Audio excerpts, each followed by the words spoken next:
All right. You are listening to Teacher Talk Tuesdays with Dr. Yvonne. Stay in place. Here we go. Let's start recording.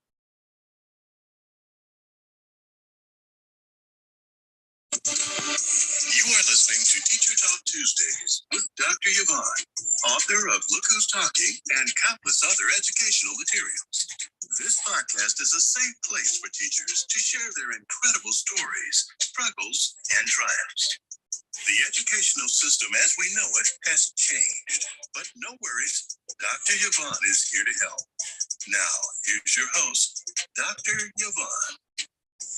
Hello, and good evening. It's your girl, Dr. Yvonne, the teacher that talks.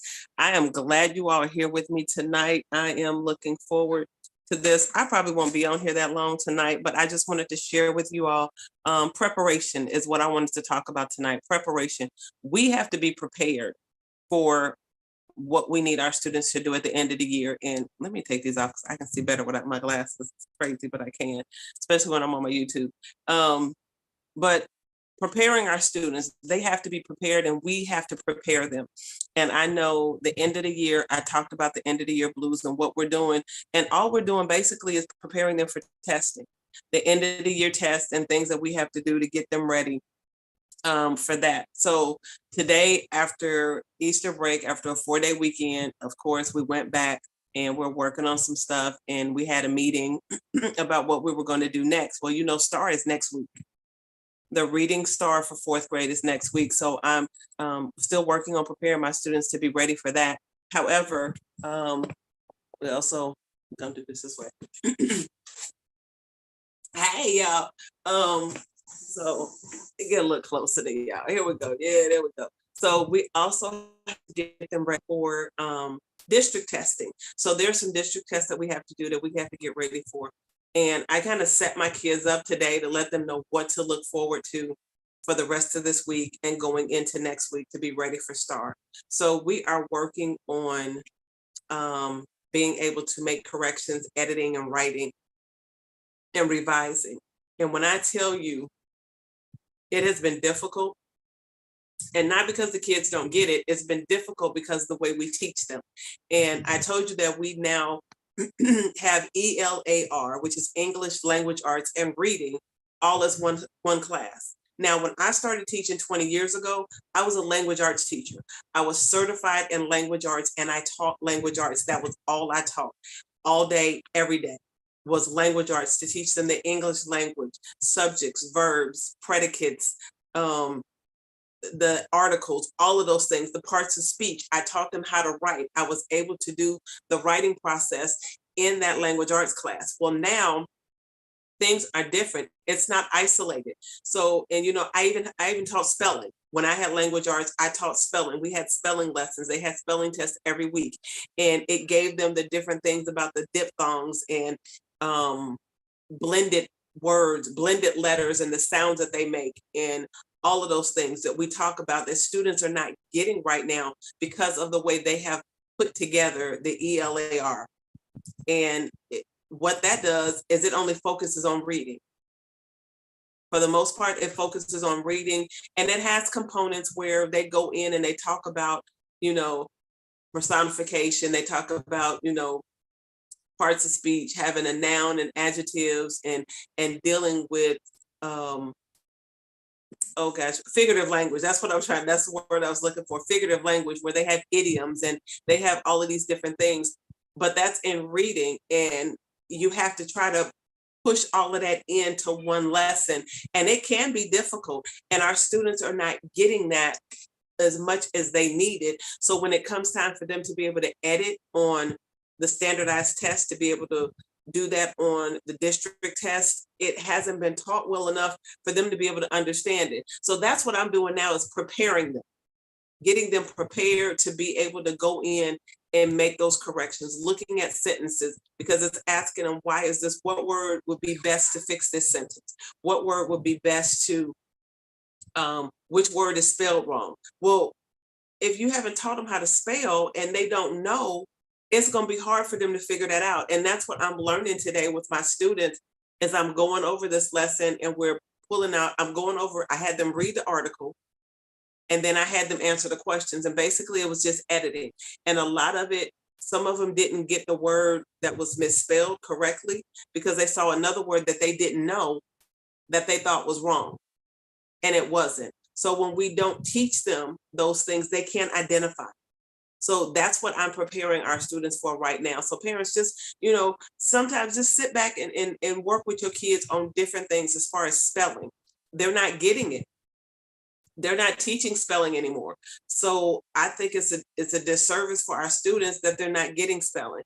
And when I was in Illinois and when I was in Colorado, I was the spelling bee coach.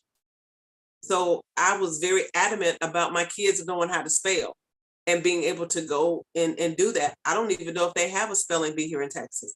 I don't even know if they offer that. But how are we going to send kids to a spelling bee if we don't even teach them how to spell?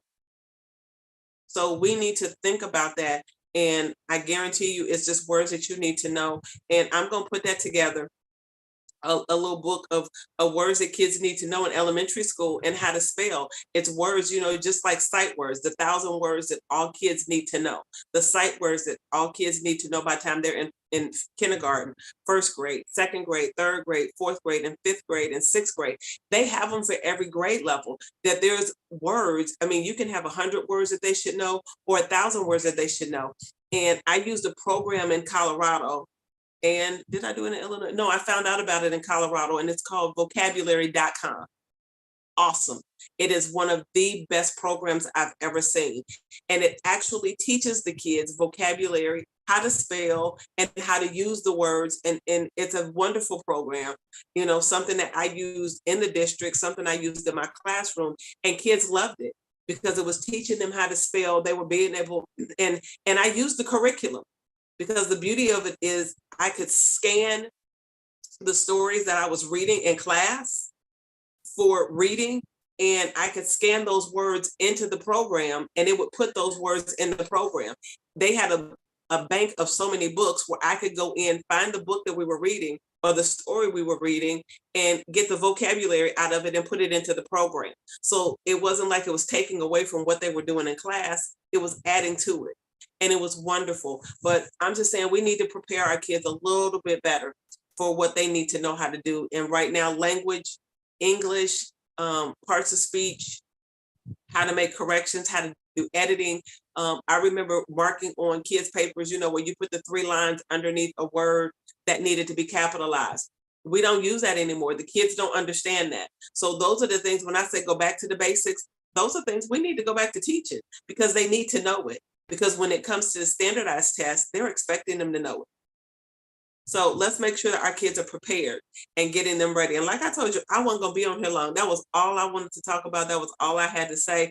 I don't know if anybody's on Zoom. I'm not on Zoom, but on YouTube watching this. But if you are, I thank you.